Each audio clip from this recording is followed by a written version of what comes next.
What if humanity could end a war? Stay until the end to uncover the strategy that changed the galaxy forever. Don't miss out on the best. Subscribe now to my YouTube channel and join this amazing community. Every week, new adventures, tips, and much more await you. Hit the subscribe button and activate the bell to stay always up to date. The War Council chamber of the Zin Consortium was a mix of despair and exhaustion. General Corvo, his scales dulled with stress, slammed his clawed fist on the table. Years of fighting, billions of lives lost, and humanity sits idly, watching. His glare swept across the room, daring anyone to challenge him. Across from him, Admiral Merrick of the Rchak Union, a stoic figure with silver-plated skin, adjusted his uniform and cleared his throat. General, humanity has declared its intent to join the fight. Officially. The room fell silent, disbelief rippling through the assembly. From the corner, a human officer stood up, calm and composed. "It's not that we've been idle, General," he began. "We've been observing. And now, we believe it's time to act." The simplicity of his words only added to the skepticism in the room. Corvo's tail lashed behind him. "Observing while we die? Is this some kind of joke?" The human officer, Commander Riley, unfolded a holographic map, his voice unwavering. "The Kidari have been fighting you on their terms. They're brutal and relentless, but predictable. Humanity's strength lies in adaptability." The council leaned forward as Riley detailed an audacious plan, one that promised to end the war in days, if not hours. Admiral Merrick, ever the pragmatist, interjected. "You claim efficiency, Commander. But why wait until now?" Riley's gaze was steady. "Because a rushed hand is a weak one, Admiral. We wanted to ensure we understood the battlefield before committing our forces." The declaration spread like wildfire. For years, humanity had been seen as pacifists, suppliers of aid and technology, but not warriors. Their fleet, shrouded in secrecy, emerged from Earth's orbit.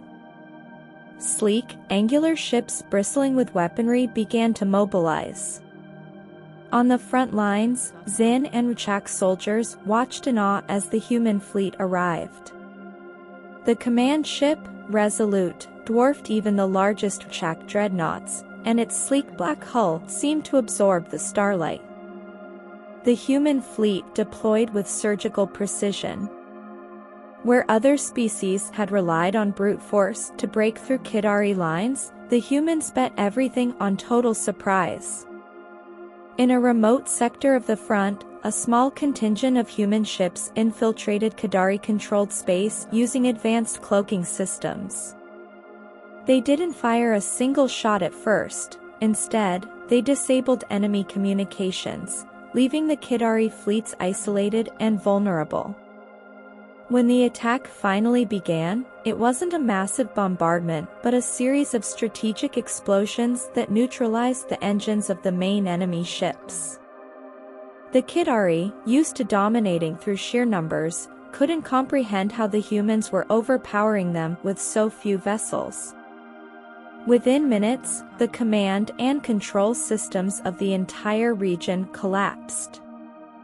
On the bridge of the Resolute, Admiral Aaron Hayes watched calmly. "We don't need to destroy them all. We only need to cut off the snake's head."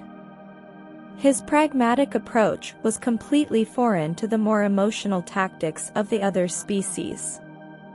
As the Kidari's space forces scrambled to regroup, the humans launched their ground offensive. They didn't arrive in massive waves like the Zin troops or the Rchak infantry, but in small, highly coordinated units of soldiers, autonomous drones, and combat mechs. Each team had clear, specific objectives: eliminate key supply nodes, disrupt command chains, and neutralize strategic weaponry. One of these units, led by Captain Sarah Kale, infiltrated a Kidari underground base renowned for being impenetrable. Using holographic technology and modular weaponry, they infiltrated the base undetected. Every step is planned, every resource accounted for, Kale explained to her Zin allies fighting alongside her. When the base fell, the Zin and Rchak forces were astounded. They had spent years besieging smaller fortresses, and the humans had taken this one in mere hours.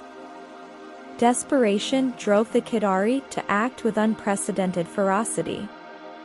Their main fleets converged on the Omega 4 system, where the Resolute was stationed. It was a suicidal attack, a last-ditch effort to decapitate human leadership and reclaim the initiative. More than 500 Kidari ships launched a coordinated assault. But the humans had anticipated this move. As soon as the Kidari fleet entered the system, the humans activated gravitational interference fields that destabilized the enemy formations. Worse, the humans had placed a series of satellites armed with electromagnetic pulse weaponry throughout the system, disabling most of the Kidari ships before they could fire a single cannon. From a distance, the Zin and Rchak allies watched in disbelief. They had expected a chaotic, bloody battle, but what they saw was a display of clinical efficiency. The Kidari never had a chance to respond.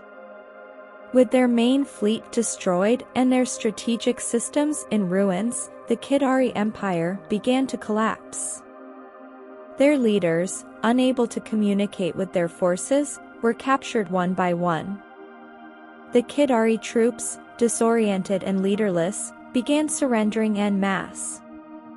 On the surface of a key planet, General Corvo led a joint detachment of Zin and human soldiers. As they advanced through a canyon filled with Kidari trenches, Corvo observed the human soldiers.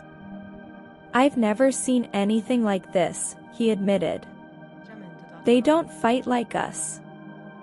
They fight as if everything has already been decided." A human officer beside him responded with a smile, "Because it has." When the last Kidari stronghold fell, the war officially ended. The Zin and Rchak celebrated the victory, but the jubilation was soon overshadowed by unease. Humanity's intervention had been so swift and decisive that their allies felt almost irrelevant. In a post-war meeting, Admiral Merrick voiced what many were thinking. What's to stop the humans from deciding we're next?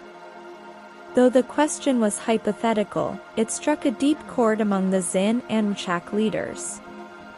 The humans, however, showed no interest in ruling. Their fleet began withdrawing from occupied systems, leaving only reconstruction teams and humanitarian aid. Though the war had ended, the scars remained.